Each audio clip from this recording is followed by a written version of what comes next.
Здравейте, вие гледате предаването без формат. Темата на този епизод е НЛО и ядрените оръжия. Hello and welcome to No Format. This week's edition is focused on UFO and nuclear weapons. Our guest is Captain Robert Salas. He graduated from the U.S. Air Force Academy. He also held positions at Martin, Marietta, and Rockwell, and has spent 21 years in the Air Force, where he was an air traffic controller and missile launch officer, as well as an engineer on the Titan III missiles. Salas testifies about a UFO incident in March 1967 when 10 nuclear missiles became non-operational at two different launch facilities.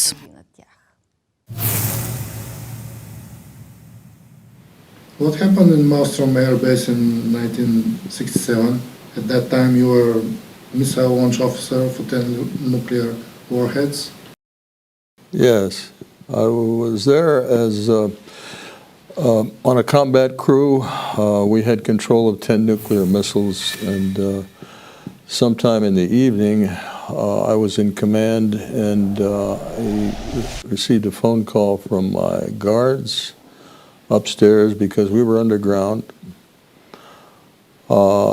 And he said that they were seeing strange lights in the sky, flying very fast and stopping and reversing course and making maneuvers that they didn't think aircraft could make. So I was not, didn't consider his comments seriously, I guess. And so I basically hung up the phone. And then he called back 5 minutes later, and this time he was very frightened, very scared, shouting into the phone, saying that he had his guards there, and they were seeing a oval-shaped orange-red object hovering just above the gate of our facility. And he was frightened. He wanted me to tell him what to do. What should he do? And so I said something like, make sure nothing comes in, use force if necessary, but we had to protect the weapons that we had. So he hung up the phone, and I went to tell my commander about this phone call. And as I was speaking to him, the missiles went into inoperable condition, what we called no-go. They could not be launched, and we lost all 10 of them while this object was still above us. He reported this to the command post, and they told him the same thing had happened at another site, although it was a week earlier. But they also lost 10 missiles due to this object. So I report on this. And later we were told never to speak about this. And we actually had to sign a document stating that we would never talk about this publicly. The only reason I was able to eventually talk about it is because of a book that I picked up many years later, 1994, that talked about such an incident at Malmstrom in 1967. That's when I started inquiring to the Air Force, the U.S. Air Force, about documents they had about the incident. I didn't say anything about a UFO, but they started sending me documents and declassified the incident. And that's when I was able to publicly discuss it. Mm-hmm. And could you give us some more information about the patrol that saw the lights, how they described them, what they saw actually? They said it was very bright, about 40 feet. I don't know how many meters that is, but 40 feet long, just silently sitting above the gate to our facility. How far? So we're talking, the gate was about, I'd say about 10 or 12 feet high. So this would have been no noise, no sound. Oh, and just like no object of some kind, some shape? It was hard to see a shape, but the main guard told me later that it seemed oval shaped. The light was like oval shape. Yes, there seemed to be some structure there, although it was so bright he couldn't Oh, yeah. see very well. Blinded, maybe. Yeah, he couldn't see very well. And this was seen by all the guards? Yes, How many were there? 6 guards. 6 guards. And did you get up there to No. see for yourself? No, because we were locked in. We had to protect our missiles, so we could not leave to go upstairs. We were 60 feet underground. Yeah. What were her characteristics of these warheads that you're protecting, that you have command of? Yeah, these are nuclear weapons at the time. I forget how many kilotons, but at least 300 kilotons, maybe more, power of the force of each weapon. Yeah. And what kind of feeling did you experience then? Fear, amazement about this accident? I was shocked. I felt at first that it was some sort of an attack. We were under an attack of some sort. That's what I felt. So we were very concerned. But then when we realized what it was, we were just shocked. They did not, the UFO, although it shut down the weapons so that they couldn't be used, they did not destroy anything. They did not hurt the weapons themselves. We had a inertial guidance system in the missile warhead, and all they did was upset that guidance system so that we would have to reorient the missile. So we had to send maintenance crews out to each of the missile sites to reorient the missiles on target. Yeah. And why do you have no doubt that this is an UFO and not some object from Earth or something, some kind of experiment or maybe? No, we asked, first of all, we asked our commander if this was some sort of exercise or some demonstration of some sort. He said absolutely not. But the object was able to do things that no airplane could do. It flew very fast across the sky. Stop. Dead stop. Reverse course. And this is the story of the guards? Yes. Story of the guards. And plus, as far as we were concerned, what it was able to do was send a specific signal through 60 feet of earth and concrete.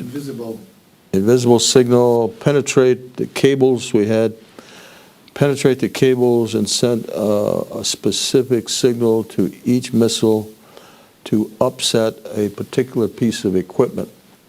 These cables were not connected to anything else? And they were connected to individual missiles separately.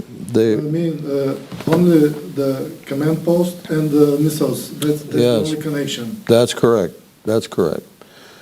So there was nothing that we knew that could cause this. And even the Air Force admitted at the time they couldn't understand how this happened. The conclusion was that it was external generated signal, like I described, from outside the system.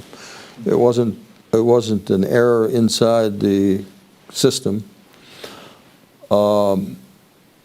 And that it was, I think, extremely unlikely that this should happen or could happen. They could not explain it. They've never been able to explain it.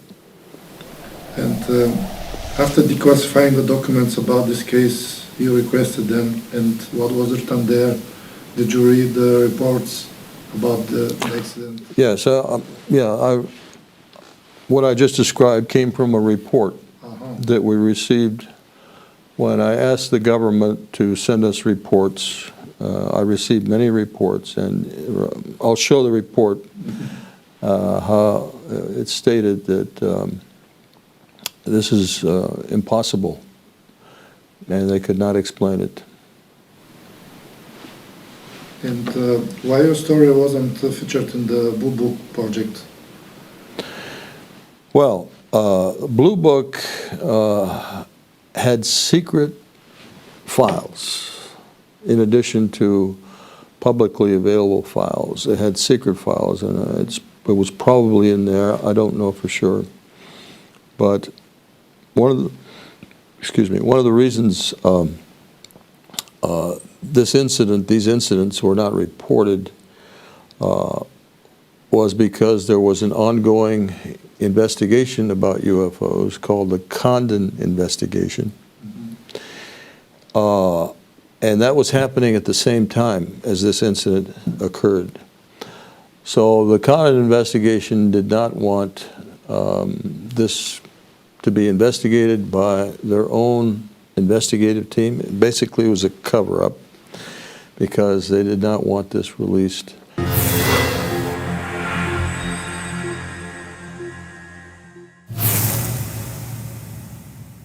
And why are they watching us, after all? Why are the extraterrestrials watching us? Yes, and why they do that things? They're very concerned about our nuclear weapons. They are concerned because my incident that I described is not the only one. There have been many, many incidents similar. The extraterrestrials are concerned that we have nuclear weapons. They're concerned about the possibility of nuclear war for many reasons. Of course, it would be very destructive to our civilization. And why actually did you decide to speak about this to the public?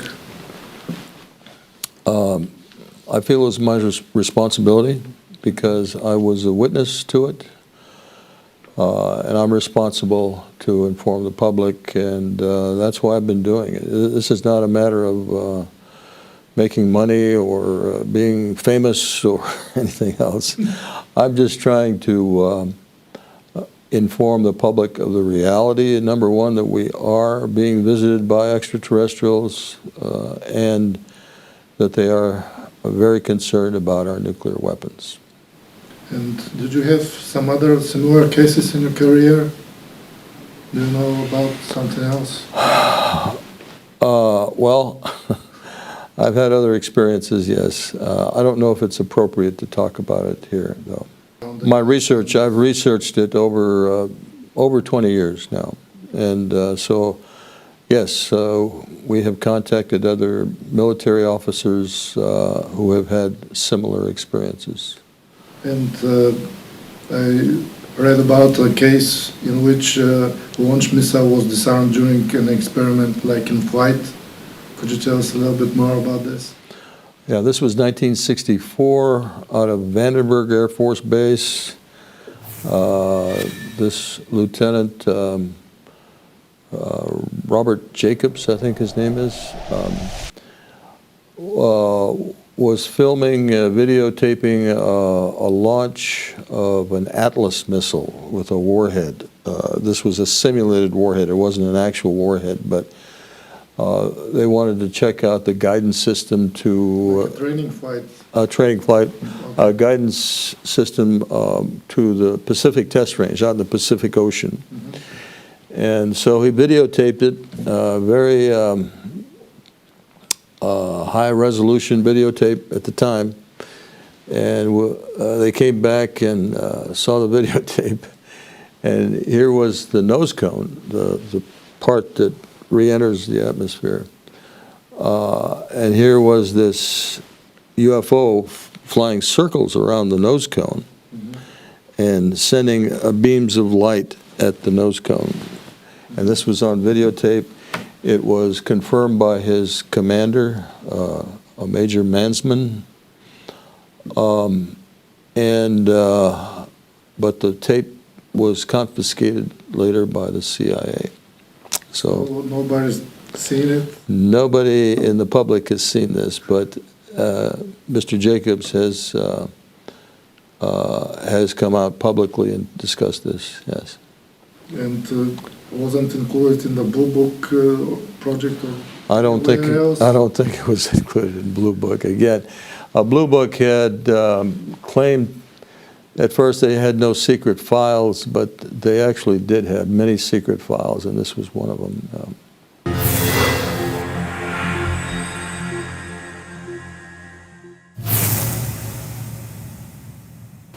And how the Condon investigation ended, conducted by University of Colorado, which $500,000 were spent. Yes, yes. So it ended, Condon declaring that the Air Force should not worry about investigating UFOs, that it was an inconsequential problem. And so the Air Force decided to use that as justification or reason to declare that they would no longer investigate the UFO question. Now, that was the official position up until last year. Now, last year, this secret organization within the Department of Defense, it was disclosed that they were indeed studying the UFO question for at least 5 years. But I think it was much longer than that, and the man supposedly who was in charge of that, Luis Elizondo, recently stated that it's still ongoing. Of course, Department of Defense of the United States is still studying the question of UFOs. And since when were the first sighting of UFOs over military bases documented? Well, Roswell was a military base. It was near Roswell. Yeah. Walker, it's now Walker Air Force Base, but that was 1947. But even before that, UFOs were seen over Washington. There was a base there, Hanford, Washington. There was a facility there that was producing plutonium for the first nuclear bombs. And UFOs were hovering over that facility. There were actually military witnesses that went out in fighter planes to chase the UFOs away. And that's been documented. That was 1944. And all these documents are covered somewhere? I mean, it's hidden from the public? No, it's not hidden. About it? No, it's not hidden. The information is out there. It's public, and that's part of the issue. The public needs to research. If there are skeptics out there, there's good places to research these documents and incidents. And what about the government? Why they don't provide this information? Well, the government. I think initially the government did not disclose for fear of how it would affect society, and also because they had no control over these objects, so they could not, they would feel uncomfortable stating that, yes, this is real, but we have no way of controlling them. We don't know how to protect ourselves or defend ourselves from these objects. But that was early on. I think now the reason that the governments don't release information is because they have accumulated secrets about how these objects operate and the technology, and they're using that technology probably for military applications, probably selling that technology to other countries. So there's this enterprise going on between countries of these secrets. And so we're talking about greed and power as the main reason these secrets are not told to the public. So you think the U.S. government and the Russian government, for example, are in some kind of conspiracy about this? Yes, they cooperate. And not only the U.S. and Russia, but countries all over the world, I think, are coordinating information in a secret organization I call the UFO cabal, where information is exchanged for maybe a price, maybe in exchange for other information. And so I think there's this kind of a secret cooperative agreements between governments. Or maybe they're preparing for some future encounter with the aliens. Yes, well, of course, if the military is involved, they're always thinking of aliens as the enemy because they have better equipment, better advanced equipment technology. So they're the enemy, obviously. But no, I don't think they are the enemy. I don't think there's an intent to invade the Earth by force. Actually, I think they're here to help us evolve into better conditions, human conditions. Yeah. How do you think, who will make the decision to tell the public, I mean the military or the government, because they should cooperate about this topic, about the aliens and some future encounter they're preparing? Because if it happens, everybody should know, right? Everybody should know. I think the public has a right to know because it affects everybody. It'll affect all of us. So we definitely have a right, and that's why some of us have been working so hard to disclose and talk about this. I encourage everybody to get involved in this subject. There's information that people are trying to organize, for example, a declaration in the United Nations on the reality of this. There was a recent meeting in Russia involving people from all over the world trying to formulate an organization within the United Nations. And once the United Nations accepts the reality and maybe makes a proclamation, I think the public will get more involved and the media will become more involved in discussing this in a serious manner and not as some kind of a joke. So there's something going on right now behind the curtain. Yes, I think so. I think so. Between the governments or just the U.S. government? I don't think the governments, you see, I think the secrecies are embedded so deeply within the government, intelligence agencies, for example, that they don't want to let go of their secrets that easily. It's going to take a public outcry, a public, demand to reveal the reality of this. And how do you think, how long we are from this meeting with aliens? 5-10 years maybe, or less, more? I have no way of answering that question because I think the aliens, want us to evolve to a better condition. By that I mean to evolve to a position where we're not so concerned about our nation, our countries, but we're concerned about humanity as a whole, and that we work together to resolve our problems. And one of those problems is nuclear weapons. How do we get rid of those nuclear weapons? Because as long as they exist, we are in danger of destroying ourselves and the planet. We fight too many wars. Our next war may be over water or food, who knows.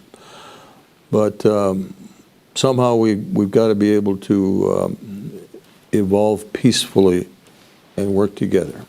So this incident was like a reminder for the humanity to stop using nuclear warheads and nuclear weapons. To stop threatening each other with nuclear weapons, to get rid of them.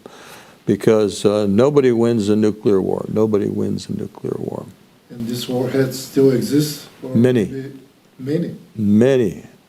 Thousands. Not destroyed? No, thousands of warheads held in the United States. Those missiles are still ready to go today.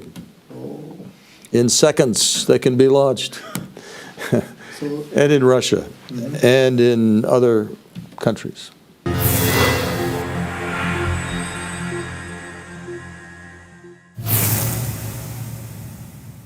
What kind of technologies do you think they possess to move so fast and transfer from one place to the other? Well, there are different theories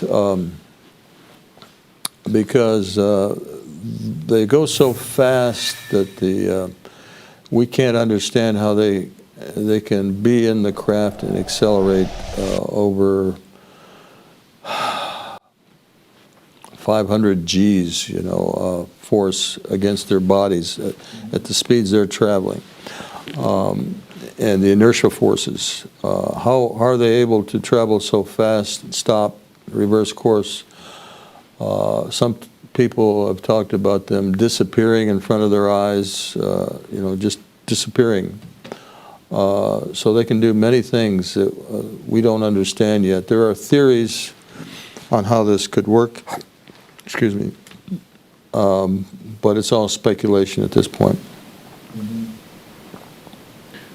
Why do you think the UFO still didn't make official contact with us yet? Well,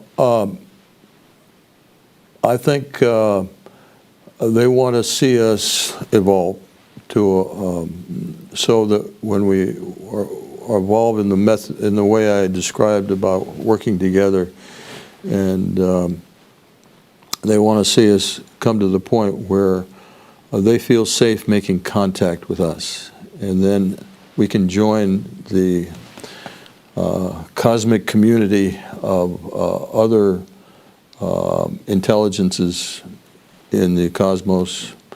But I don't think we've earned that right yet. We have not earned the right to join them because of our behavior. And so I think they want to help us. I think they're here to help us, and I hope we can achieve that and make progress. And you're saying that there is a lot of misinformation. How we could distinguish information from disinformation about these topics? Because there is a lot of people that talk about this, but maybe they're just misinforming people.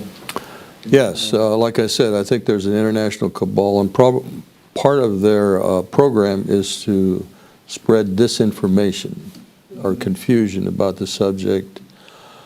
There are too many people out there that are speaking about this by speculating, throwing out ideas, which just confuses things. We need to hear from witnesses like myself and others who have had experiences and draw conclusions based on facts and not speculation. That doesn't help us win the hearts and minds with the public on the reality of this subject. If you have experience of a close encounter of the fourth kind again, and you have the opportunity to communicate with aliens, what did you ask them? What is their agenda? What is their program for us? What do they expect in the future, and how soon can we accomplish the point where we will have open contact? That's what I would ask. And where they come from, or how? Well, the technology, yes, of course, I'd be curious about that also, but that would be later if they would share some of the technology with us. Because we do have an issue with using fossil fuels, and we need better ways of using our energy resources. That would be helpful. Do you think that they could give us some new technology for humanity that we could use to get rid of this whole energy crisis that we have right now with the fossil? Yeah, absolutely. They don't use the same kind of propulsion systems that we use. You never see a trail of exhaust smoke. Yeah. I do have pictures showing a black ring when they leave very fast. I've got photographs. I show those. That's on the ground? No, that's in the air. You can actually see, I've got two photographs, actual photographs of a black ring, but I think that was left behind by the craft as it left at high speed. I think that black ring was something that was attracted to their surface by our atmosphere. So it was probably some sort of carbon residue in the air that they left behind. We are looking forward to this meeting with aliens then, in the near future maybe. Well, I'm hopeful. I think that there's more and more information that will be coming soon. Very dramatic information. Just this morning there was disclosure, a new announcement that this man has made contact with an alien civilization using faster than light communication techniques with his equipment, and he can show that he has made contact with an extraterrestrial civilization. So this is brand new. It was announced today. He wasn't working for the government? Or? No, he's not working for the government. He's got his own company, independent of the government. That's why we hear about that. So I think this is a great timing for our conversation then. Yes. Okay, thank you very much for this interview. You're welcome. Happy to do it.